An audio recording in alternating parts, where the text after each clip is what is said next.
전략은 K반도체 변곡점 공개. 콕 찍어서 SK하이닉스 투자 정법의 주식 공부. 고려안이 여전히 강한 상승을 가듯이 앞으로 목표가를 향해 가듯이 지금 이 SK하이닉스는 반드시 기회입니다. 지금부터 기회입니다. 지금부터 매수를 하시는 분들은 100% 목표 수익을 향해 도전할 수 있는 기회가 펼쳐진 겁니다. 지금까지 여러분들 루이비통, 샤넬 1000만원짜리 명품 가방을 사고 싶었으나 살 수가 없었죠. 비싸니까요. 기회를 주는 겁니다. 비싼 걸 떠나서 한정판이기 때문에 살 수 없었죠. 지금 누구나 살 수 있는 기회 주고 있는 겁니다. 도대체 최수창 대표는 무슨 근거로 그렇게 SK하이닉스가 지금 저점 매수라고 하십니까? 라고 물어보신다면 지금부터 요목조목 확인해서 그 근거를 여러분들께 제시하겠습니다. 우선 말이죠. 이거부터 한번 봐주시면 어떨까요? 제가 유튜브로 이제 시작한 지 한국경제TV 와서 시작을 했습니다. 그래서 와서 시작을 하면서 실질적으로 이렇게 쭉 하다가 여기서부터 8만전자보다 중요한 이것은 그래서 이때부터 사면 안 된다. 그렇죠? 그러다가 더 시간이 지나서도 뭐라고 했냐? 여기에 K반도체 절대 사지 마. 세계 최고의 K반도체 절대 사지 마. 반도체 외국인 돌아오는가? 2달 전입니다. 석 달 전, 2달 전에 계속 얘기했습니다. 이거 사면 안 돼요, 여러분. 이렇게 얘기했습니다. 이거 사시면 안 돼요. 예. 계속 반도체 깠습니다. 깔 수밖에 없습니다. 왜 거기서 사는 것은 어리석은 짓이니까요. 안타까운 일이니까요. 이렇게 직접적으로 대놓고 얘기를 몇 번이나 됐습니다. 그리고 여기서도 주식 현금화해야 됩니다라고 했을 때부터 SK하이닉스, 삼성전자 어디서 살까? 이때도 아직은 아닙니다. 고려한 하나만 딱 추천했었습니다.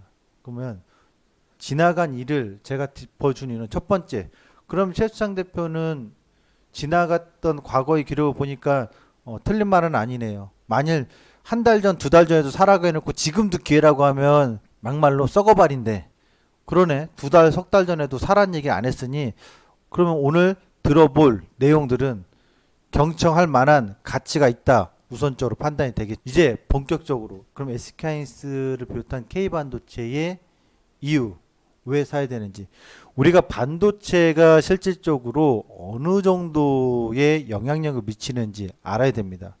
반도체는 의식주와 마찬가지입니다. 사람은 밥을 먹고 살아야 됩니다. 사람은 옷을 입고 살아야 됩니다. 사람은 동굴이 아니라 주거가 확보된 주택에서 살아야 됩니다. 이게 인간 기본의 필수입니다. 옷 안 입고 집도 없고 밥도 안 먹고 사는 사람은 없습니다. 인간의 기본입니다. 그런데 현대 문명사에서는 많이 달라졌습니다. 중세 시대를 고대 시대를 근현대 시대에서는 당연히 의식주가 기본입니다. 그런데 현대 문명 지금에서는 여기에서 플러스 알파 의식주 플러스 알파 타는 것 그리고 또 하나 터치 누르는 것 이게 필수입니다. 타는 건 뭘까요? 대표적으로 네 자동차라든가 비행기라든가 네, 기차라든가 이동수단에 관련된 겁니다. 배라든가 이동수단 과거에는요 이동수단이라고 하면은 고위관직들이나 탈 수 있었던 거죠. 말 타는 거 아무나 타는 거 아닙니다. 누르는 거 누르는 게 뭐예요? 네 PC 키보드 눌러야 되잖아요. 마우스 눌러야 되잖아요. 모바일 그렇죠? TV 눌러서 보죠. 이런 겁니다. 타는 거 누르는 거는 5대 요소입니다. 어떤 요소? 인간이 인간답게 살려면 기본적으로 누려야 될 요소입니다. 현대 문명에서는 이게 기본입니다. 이게 이루어지지 않으면 국가가 나서서 책임져야 될 상황들입니다. 의식주가 해결이 안 돼. 집도 없고 절도 없고 먹지도 못해. 옷도 없어. 나라가 구제를 해줘야 되겠죠. 그리고 여기서 타는 거 PC도 없고 모바일도 없어. TV도 없어. 말이 됩니까? 지금 이 시대에 집에 PC도 없고 모바일도 없고 TV도 없어요. 그러면 저소득이란 표현보다도 우리가 함께 공동사회생활 하는 곳에서 도움의 손길이 필요한 가구가 되겠죠. 타는 거 차 없어도 돼. 그죠? 그런데 차를 못 탈 정도야. 기차도 못 타. 지하철도 못 타. 그런 분들. 이동수단이 없어서 매일같이 10리길, 20리길을 걸어 다녀야 돼. 건강은 좋아지겠지만 말이 안 되는 거죠. 그런 분들에게는 뭐가 필요한 거예요? 복지가 필요한 겁니다. 근데 이게 기본이잖아요. 그럼 여기서 이런 필수 요소들은 존속 가치가 매우 높습니다. 왜? 존속 가치가 높은 이유가 뭘까요? 우리가 항상 소비를 하니까. 항상 존속 가치가 높은 기업을 찾을 때 그런 산업을 찾아야 됩니다. 제가 고려하는 얘기하면서도 계속 얘기했습니다만 존속 가치가 높은 기업에 대해서는 스토리를 우리가 이렇게 풀어가면 됩니다. 어렵게 뭐 어려운 용어를 경제 용어로 써가면서 아이고 뭐 그렇게 해야 쉽게 말해서 의식주에 속한 거 아니요. 먹고 사는데 지장이 있어 없어? 없으면 존속 가치가 그렇게 높은 게 아니고 먹고 사는데 지장이 있어. 이거 꼭 필요한 거요. 그러면 존속 가치가 높은 거예요. 근데 이게 지금 기본적으로 우리는 하고 있는 겁니다. 그래서 존속 가치가 높은 기업을 찾아가야 되는데 그 고려한 이후에 두 번째는 누누이 그때 K반도체 얘기했지만 절대 사지 마라 영상 꼭 보세요. 반도체 얘는 존속 가치가 높은 산업입니다. 여기에 PC, 모바일, TV 안 들어갑니까? 자동차에 안 들어갑니까? 비행기에 안 들어갑니까? 기차에 안 들어갑니까? 이제부터 타는 거 누르는 거에 다 들어가네. 반도체 다 들어갑니다. 거기다가 여기 PC나 모바일이 성장할 때 뭐가 필요했어요? 여기에 관련된 파생된 기업들이 뭐냐? 이거 잘 보세요. 파생된 기업들이 있습니다. 아니 뭐 PC는 왜 하는 거요? 옛날에 이제 계산기 같은 거 두드리기 편하게 한 거지만 지금의 PC는 계산기만 쓰남? 뭐 핸드폰은 전화만 하남? 아니죠. TV들 뭐 공중파 TV만 봅니까? 아니죠. 지나간 방송도 다 보죠. 영화도 보죠. 여기에 이런 거에 뭐가 들어가요? 콘텐츠. 뭐 볼거리가 있든 놀거리가 있어야 되는 거예요. 그게 소위 말하면 영화도 있을 거고 동영상 VOD도 있을 거고 또는 웹툰 같은 것도 있을 거고 웹툰이라는 게 소위 말하면 옛날로 말하면 소설책이나 만화책 같은 거에 무협지. 또 뭐가 있어요? 야동도 있을 거고 그렇지. 안 그래요? 성인이니까. 또 뭐가 있겠어요?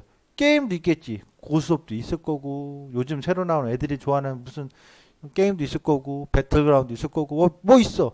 하여튼 소위 말하면 뭐예요 다? PC, 모바일, TV는 놀거리예요. 놀거리. 야놀자. 놀자. 노는 거라고. 그에 대한 관련된 콘텐츠들이 뭐 있어요? 네이버도 있을 거고 대표적으로 기업을 얘기해봐요.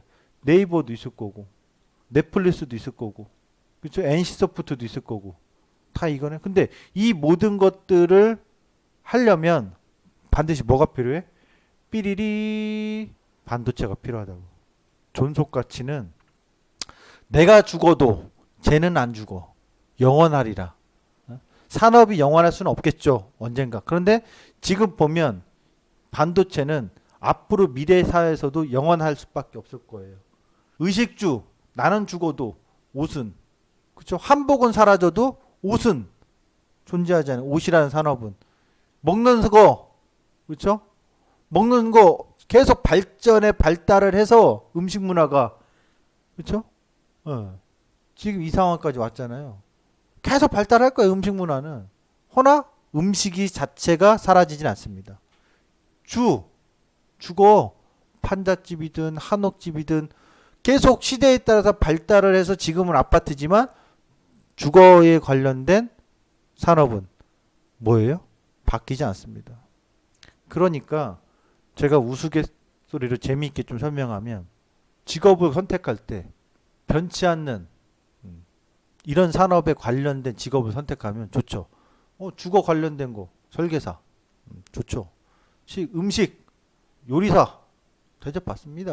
예, 음식 문화에 관련돼서 그렇죠. 옷 디자이너 어디 가서는 대접받는 직업입니다. 잘하면 말이죠. 이제 반도체 네. 반도체 학과 가세요. 그냥 대학생 젊은 친구들 반도체 학과 가. 직장 예, SK하이닉스랑 삼성전자 선호도 높을 수밖에 없어요. 무조건 거기 가면 평생 직장은 될 거예요. 안정적 직장 될 거예요. 연봉도 많이 받을 거예요. 이런 쪽으로 가는 거. 이렇게 파생돼서 하니까 아 맞네. 다시 원점을 돌아오면 설명드리면 그래 이렇게 쉽게 설명을 해주니까 그래 누르는 것에서 PC, 모바일, TV, 콘텐츠 결국은 돌고 돌아 다시 반도체가 꼭 필요하겠구만. 반도체의 존속 가치는 정말로 꼭 필요한 거구나. SK하이닉스 취직하고 싶죠. 취직 못 하신 분들 나이 때문에 또는 뭐 학벌 때문에 또는 기회가 안 돼서 그럼 SK하이닉스 주식을 사요. SK하이닉스 다니는 친구들을 부러워하지 말고 야 너는 반도체 회사 들어 좋겠다 부러워하지 말고 그 주식을 사면 그 사람이 갑질할 수 있는 거예요. 왜? 주주가 되는 거니까. 좋아요. 존속가치가 높아. 아이고 전문가님 그럼요. 반도체 존속가치가 높다라는 건 알았어요. 그런데 두 번째 존속가치는 있는데 두 번째 중요한 거 있어요. 물어보고 싶어요. 아이고 뭐 SK하이닉스가 꼭 성공하는 법 있어요? 망할 수도 있는 거잖아요. 존속가치 말고 망할 수도 있잖아요. 그렇죠? 경쟁력에 있어서는 어떻습니까? 존속가치는 100점 만점에 100점이라면 경쟁력에 있어서 몇 점일까 그러면 정확히 얘기해 줄게요. 90%예요. 왜? 전 세계 메모리 반도체는 메모리 반도체와 제가 설명드리면 전 세계의 메모리 반도체는 3분의 1입니다. 그리고 비메모리라고 하는 파운드리가 시장성이 3분의 1입니다. 메모리는 150조 정도로 보면 되고 비메모리는 300조 정도로 보면 됩니다. 매년 연평균 10에서 15% 사이로 성장합니다. 메모리 시장에서 대한민국이 차지하고 있는 시장 점유율은 70%가 넘습니다. 이유인즉 삼성전자, SK하이닉스 그리고 미국 마이크론 끝. 대만의 나냐도 있긴 합니다만 끝입니다. 결국 서로 경쟁할 수 있는 기업이 없습니다. 그러면 진입장벽이 높습니까? 그러면 높습니다. 반도체 아무나 하는 거 아닙니다. 진입장벽이 높습니다. 중국이 백나하려고 해도 가로막힌 길이 많습니다. 일본도 나가 떨어졌습니다. 미국이 최근에 반도체 제조 키운다고 하는데 그거는 직접 키운다는 게 아닙니다. 어차피 두뇌 역할하는 설계 쪽에서는 미국이 다 잡고 있는데 제조 쪽에서는 한국하고 대만입니다. 대만은 비메모리에 특화되어 있는 TSMC가 있는 거고 한국은 메모리에 특화되어 있는 삼성전자와 SK하이닉스가 있습니다. 그러면 결국 미국이 갖고 있는 전략은 우산 역할. 너네 내 범주로 들어와. 내 편 할 거지? 충성도에 대해서 검증한 겁니다. 결국 삼성전자와 SK하이닉스는 미국의 발 아래에서 더욱더 성장을 할 겁니다. 그리고 중국은 미국에 대항하고 있지만 반도체만큼은 서방 국가들이 절대로 내주지 않을 겁니다. 따라서 중국의 수많은 수요도 향후에 삼성전자와 SK하이닉스, 마이크론의 메모리를 갖다 써야 될 겁니다. 그리고 CPU는 인텔과 AMD를 갖다 써야 될 겁니다. 중국은 스스로 IT에서의 독립을 꿈꾸지만 독립 못합니다.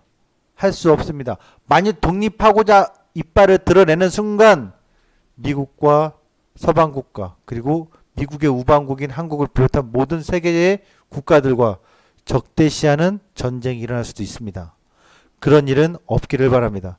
이 국제 정세까지 제가 너무 확장해서 얘기하면 시간이 길어지니까 여기까지만 하고요.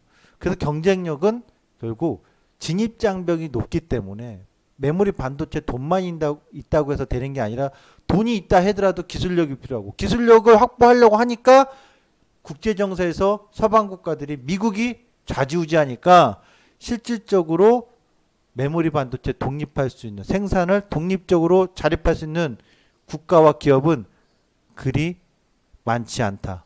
또 새롭게 탄생하기가 쉽지 않다. 미국의 발 아래에 다 있기 때문에. 존속가치 높아. 경쟁력 우월해. 답 나왔네요. 그러면 누가 얼마나 싸게 사느냐. 누가 얼마나 찬스를 잡느냐인데 그 찬스를 잡는 기준법, 노하우 공개하도록 하겠습니다. 우선 이동통신의 주요 기술 변화를 보도록 하겠습니다. 여러분, 이동통신 아날로그 기억나시죠? 땡크, 벽돌폰이라고 하죠. CDMA, 애니콜, 그렇죠? 3G였습니다. 그리고 LTE 4G 폰이었습니다. 그리고 5G 폰입니다. 바로 통신 기술이 변화에 따라서 반도체를 비롯한 시대 변화가 있었다는 얘기죠. 무슨 얘기냐? 모바일에 들어가는데요. 기술이 나오고 나서 바로 대중화가 터지진 않습니다. 근데 기술이 나오고 나서 여러분 보세요. 이때 벽돌폰은 그리 많이 갖고 다니지 않았습니다. 그렇죠? 아날로그. 그러다가 96년 CDMA 터지고 나서 여기 보면 아날로그 이게 PCS 폰이 있었잖아요. 이전에 이제 삐삐였죠. 삐삐도 같이 있었죠. 삐삐하고 같이 공존하다가 PCS 폰이 대중화를 열었는데 PCS 폰이 대중화 열자마자 그게 1세대예요. 아날로그. 그리고 나서 삐리리 CDMA. 그게 제가 알기로는 삼성전자가 최초였어요. 그리고 나서 뭐예요? 99년부터 2001년도까지 폭발적으로 투지폰이 성장합니다. 이때 1등은 노키아입니다.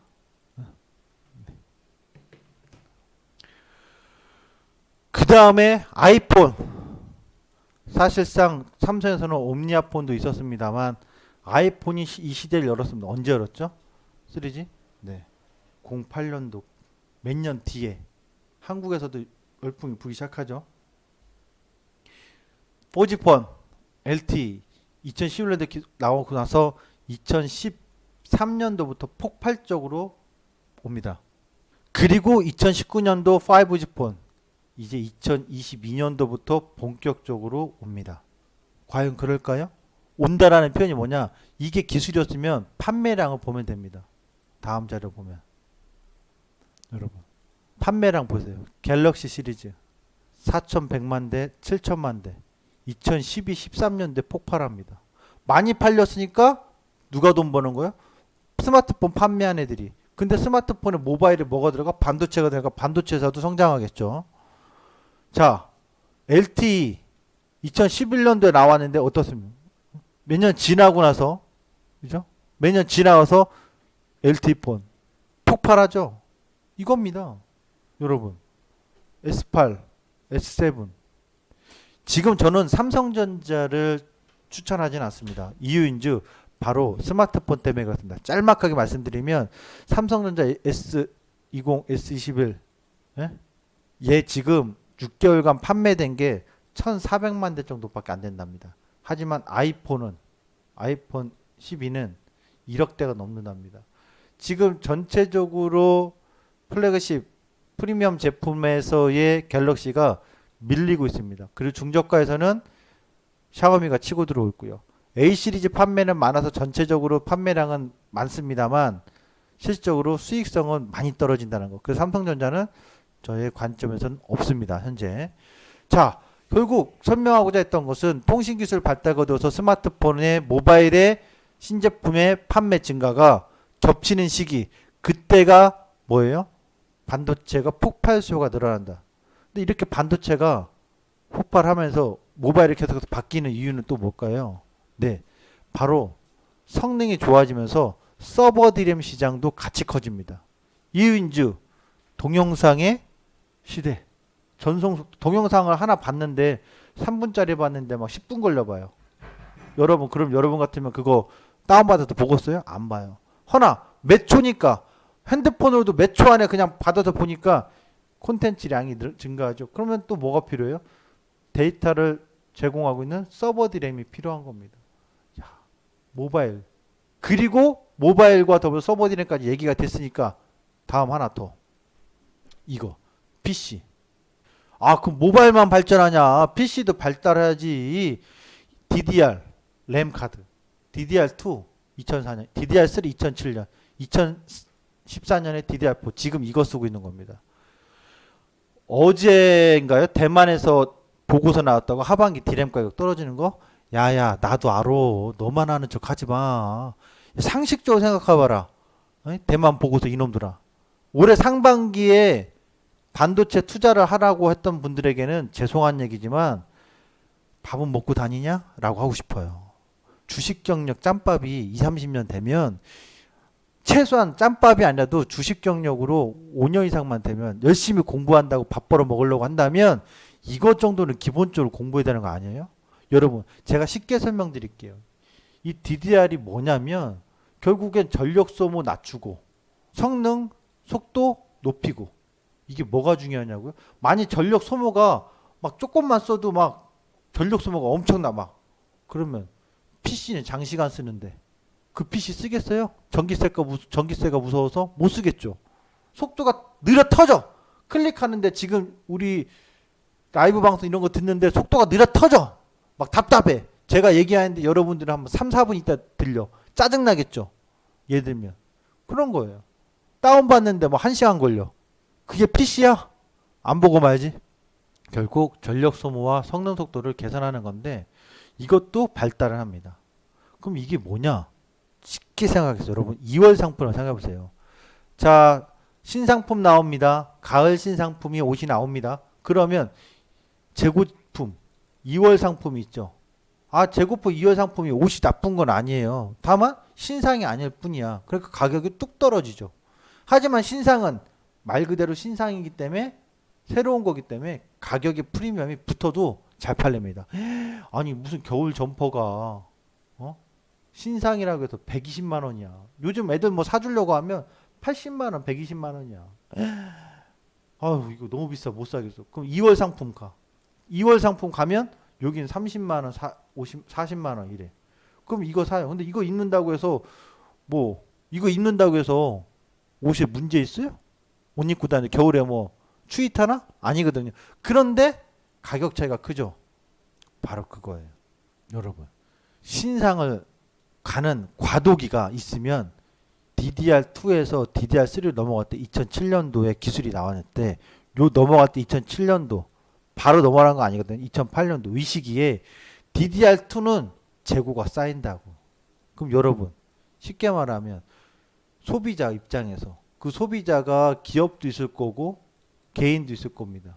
소비자 입장에서 기왕이면 한 6개월만 있으면 2006년이라고 칩시다. 또는 2007년이라고 칩시다. 아 기왕이면 DDR2로 사겠어? DDR3 사겠어? 아, 몇만 원 더 주고라도 소위 말하면 좋은 거 먼저 사겠지.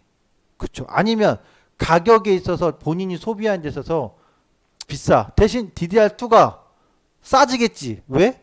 지금 사면 비싼데 DDR3가 나와서 DDR3가 지금 막 소비 시장에서 확대되고 있을 때 그럼 뭐예요? DDR2는 재고가 쌓여겠지. 그럼 가격이 떨어지겠지. 그 시기를 기다렸다가 DDR2를 사는 합리적인 소비자도 있을 거고 또는 DDR 기왕이면 새 거 사가지고 오래 쓰는 게 좋지. 더 좋은 거부터 쓰는 게 좋지. DDR3를 사는 사람이 있을 겁니다. 근데 PC에서는 이게 램카드만 중요한 게 아니라 호환되는 CPU가 중요합니다. 이걸 누가 만드냐? 1위 기업이 인텔입니다. 2위가 AMD입니다. 1위 기업이 이번에 내놓은 10월 달에 출시합니다. 그러니까 램카드를 나왔어도 CPU가 안 나왔다니까. 그래서 판매가 안 되고 있었던 거예요. 그 당연히 지금 DDR4를 여러분 사죠. 필요한 사람은 사겠지만 기왕이면 기업들이나 이런 데서는 빅데이터를 하는 기업들에서는 서버 디램도 DDR4를 안 쓰겠지. 서버 디램도 고성능화되는 시대니까 고성능을 쓰려면 좀만 기다리면 되겠지. CPU가 PC용에서는 개인 PC용에서는 올 10월에 출시되는데 엘더 레이크입니다. 그 다음에 내년 1분기에 나오는 서버용 CPU는 사파이어 래피드입니다. 올커니 DDR5로 가는 시대 앞에서 DDR4가 올 하반기부터 내년에는 가격 조정이 뻔히 있겠구나. 왜? 2월 상품이 되는 거니까. 다만 지금 꼭 필요해. 사야 돼. 그럼 사야지 DDR4를. 하지만 여유가 있어. 사업 집행할 때 기업에서 내가 회사 대표야. 어차피 올해는 사지 마. 내년에 내가 투자 집행해 줄게. 사무실에 있는 PC 싹 바꿔줄게. DDR5로. 왜? 우리는 IT 기업이니까 PC가 좋은 거 써야 되거든. 게임 회사인데? 데이터 센터인데? 구글인데? 네이버인데? 서버 디램 좋은 거 써야죠. 그쵸? 바로 이걸 이제 뭐라고 저는 표현하냐면 교체 시기. 이 교체 시기에 있어서 뭐가 오는 거예요? 기존 제품은 가격 조정이 오는 거고 신상이 나오면 신상은 이번에 DDR5는요. 기존의 이 DDR4보다 가격이 3배 이상 비쌀 거라고 합니다. 그러면 뭐예요? 반도체 회사 수익성이 폭발하겠죠. 안 봐도 비디오죠. 거기다가 DDR5 신상이 가격 비싸서 매출 증대를 이끌어오고 수요도 폭발하겠죠. 서로 너나 나나 달라고 하죠. 그러면 뭐예요? 수요자는 넘쳐나고 있고 수요는 지금 대기하고 있다고. 요이 땅 줄 서가지고 지금 냉면집 가서 맛있는 냉면집 줄 서서 맛집에서 줄 서고 먹으려고 하니까 수요는 폭발하고 있을 거고 공급은 한정돼 있거든요. 거기다가 DDR4는 가격이 떨어져서 조정이 오면은 뭐가 돼요? 2월 상품에 대한 수요도 늘어나겠죠. 왜? 가격 싼 거 선호하는 사람들, DDR3에서 DDR4로 넘어오려고 하는 사람들. 내년은 무조건 화려한 부활입니다. 화려한 성공의 반도체입니다. 모바일은 5G에서 폭발해. PC는 DDR5에서 폭발해. 서버 디램은 모바일이 성능이 좋아져, PC도 성능 좋아져. 이래저래 서버 디램은 더 폭발해. 반도체 사야 돼요, 안 사야 돼요? 사야 됩니다. 그런데 이제 중요한 거 다 얘기했으니까 어떻게 사야 되는데요? 보시죠. 화면에 보시면 2003년도 최저점에서 2007년도 최고점까지. 그리고 이거는 여기까지 좋아 갔어. 그리고 나서 아까 2007년 뭐예요? 그쵸? 다시 한번 삐리리 DDR3 그죠? 2006년도부터 기술 개발 다 얘기 나왔겠죠? 역시 떨어지죠? 어디까지 떨어져? 올라갔던 거에 절반이 떨어집니다. 그렇죠? 그리고 2008년도에 서브프람 사태로 느닷없이 더 빠집니다. 요소부터 이렇게 점진적으로 올라가도 되는데 느닷없이 무슨 코로나 같이 느닷없이 서브프람 사태가 터지면서 한 번 더 빠집니다. 정확히 어디서부터 매수냐? 요 하프 자리부터 매수입니다. 근데 하프 자리가 이때는 안 왔어요. 기가 막히게 이때 와요. 2008년도에. 이때부터 하프 자리. 더 떨어진 건 뭐 땡큐고 매수입니다. 그리고 나서 보시면 알겠죠? 무조건 수익이죠. 수익 나잖아요. 여기 하프 자리, 요 하프 자리 여기 21,000원부터 이하에부터 매수했더니 에이씨 2만 원부터 매수했는데 5천원까지 떨어지네. 에이 손절 치는 게 아니라 어차피 먹을 거예요. 무조건 100% 와요 안 와요? 왔죠. 그리고 100% 2만 원에서부터 100% 왔는데 이 2008년도 최저점부터 최고점까지 갔다가 또 떨어져. 어라? 뭐가요? 다시 한번 2014년 뭐 있어요? 기억나시죠? 아까 자료 보시면 DDR4 교체 시기는 띠리리 주가 빠져. 어디까지 빠져? 하프 자리까지 29,000원까지. 월커니 29,000원에 배팅! 공격적으로 지난번에 사고 나서 더 빠졌다고 쫄지 말고 그냥 쏴버려. 주택복권 쏘세요. 그러면 한 번에 쏘는 거지. 쏠까 말까 그러면은 큰일 나. 쏘세요. 그때 어떻게 됐어요? 29,000원에서 더블 6만원 9만원 200% 수익. 차. 그러다가 여기서 지금 미중무역 분쟁에 걸려서 하락했습니다. 미중무역 분쟁에 걸려서 하락했는데 뭐예요? 여기서 61,000원 하프 자리까지 또 왔습니다. 매수야. 그죠? 매수야. 그랬더니 뭐예요? 하프 자리에서 또 다시 기회가 와서 또 6만 원에서 더블 수익 납니다. 지금 여러분 2019년 저점에서부터 요 고점까지 딱 하프 자리가 10만 3천원입니다. 그리고 지금 뭡니까? DDR5 저는 10만 3천원 저점이라고 말은 못합니다. 10만 3천원 이하에서부터 무조건 누구든 매수하면 반드시 100% 10만 3천원 그러니까 10만원을 봅시다. 20만원 갑니다. 이 목표가를 알고 있고 이 지금 투자 저점을 알고 있는데 이걸 안 사면 서운한 거 아닙니까? 진짜 투자기에 놓치는 거 아닙니까? 이런 곳에다가 투자금 올인해도 된다고 저는 자신있게 얘기합니다. 듣보잡인 테마주나 듣보잡인 급등주나 듣보잡인 개별주에다가 제가 절대로 올인 같은 얘기 안 합니다. 하지만 확실한 기업, 존속 가치가 높고 경쟁력이 있어서 진입장벽이 높아 따라올 자가 없고 그 1호가 투자정법의 고려아연이었다면 두 번째 제가 반도체 반드시 얘기해 준다고 했어요. 올해 반도체는 SK하이닉스입니다. 왜 SK하이닉스를 선택합니까? 삼성전자인데 1등이 삼성전자인데 라고 얘기하면 취향의 차이입니다. 저는 SK하이닉스가 더 좋습니다. 이유인즉 취향의 차이 외에도 이유인즉 SK하이닉스는 오로지 반도체만 하는 전문 기업입니다. 삼성전자는 스마트폰도 있는데 어찌됐지 어떻게 알아요? 그렇죠? 사업이 다각화돼 있어서 좋은 걸 수도 있지만 분석할 때 헷갈려. 취향의 차이. 저는 투자정법 1호가 고려한 2호가 SK하이닉스. 그리고 내년에 대통령 투자 선거할 때 반드시 대통령 선거할 때 내년 1월 달부터 6월 달 사이에 언제 공개될지 모릅니다. 1월부터 6월 사이에 대통령 선거 기간이 3월에 있잖아요. 요 시점에 반드시 또 올인할 수 있는 투자 종목 공개할 겁니다. 지금은 예고했던 대로 작년에 고려아연인데 제가 한국경제TV 와서 올해 40만 원, 그렇죠? 45만 원 이하 40만 원 사이에서 무조건 매수.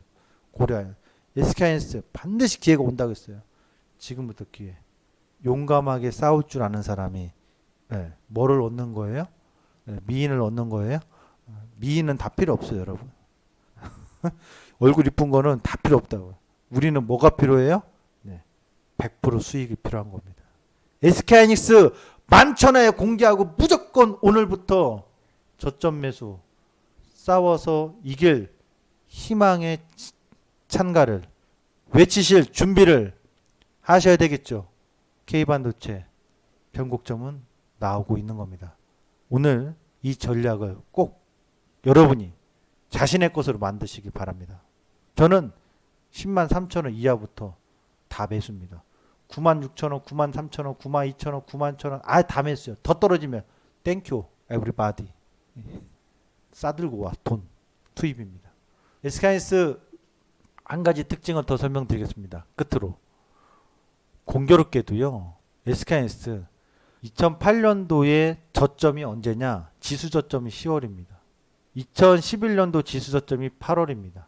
2015년도도 8월입니다. 2018년도가 10월이고 12월입니다. 마지막 최종. 10월에 거의 저점인데 12월에 한 번 더 있었습니다. 희한하게도 저점이 8월 아니면 10월입니다. SK하이닉스 저점도 보시면 희한하게도 8월 아니면 10월에 저점 자리가 나오기 시작합니다. 저는 올해 8월, 9월, 10월 요 사이에 SK하이닉스 저점이 나올 거라고 이 통계적인 기술적 분석의 기준을 믿어 의심치 않을 거고 활용할 겁니다. 10만 3천 원 하프 자리인 거고요. 아까 설명했죠. 이 상승마디 하프, 상승마디 하프, 상승마디 하프, 상승마디 하프. 그렇죠? 음봉 나오고서 상승마디 하프, 음봉 나오고 저점에서 상승마디 하프, 음봉 나오고 나서 최고점 상승마디 하프, 음봉 나오고 나서의 최고점 상승마디 하프. 무조건 하프였습니다. 그 다음에 직전 음봉, 요 음봉의 고점이 97,700원. 작년 양봉의 시가가 96,000원. 설마 이 저점에서부터 그죠? 최저점에서부터 여기까지의 하프가 아니라 61.8자리가 92,500원. 요거는 진짜 싸게 살려고 하는 징하다 징해. 예. 이건 너무 싸게 살려고 하는 건데 모르죠. 적절한 가격은 10만 3천 원 이하부터입니다. 주식 사놓고 복권을 사야지 돼지꿈을 꾸는 거지. 복권서 안 사놓고 돼지꿈 꾸길 바라고. 돼지꿈 꾸길 바라는 건 괜찮은데 돼지꿈 꾸고서든 뭐든 복권을 사야지 당첨에 대한 걸 기대하는 거지. 복권도 안 사놓고 나 어젯밤에 돼지꿈 꿨다. 20억짜리 로또 복권 당첨된다. 말 같은 소리 하지. 복권을 사야지 20억을 되든 말든 기대를 하는 거죠. 주식을 사야지 SK하이닉스가 20만 원 되든 안 되든 따라가 보는 거죠. 대응해 보는 거죠. 아셨죠? 이걸 모두 알고 있다고 해서 돈 버는 건 아닙니다. 알고 있으면 뭘 해야 됩니까? 행동을 하고 실천하시고 대응을 하십시오. 오늘 이 SK하이닉스 투자 정법, 투자 전략, 자율 대응의 강의 브리핑은 널리 알려주시기 바라겠습니다. 자, 오늘 이 내용을 토대로 여러분들 앞으로 2년 뒤, 3년 뒤에 반드시 주식창에서 또는 최수창 투자 성지에서 인증하십시오. SK하이닉스로 돈 벌었다. 감사합니다. 이상 마치겠습니다.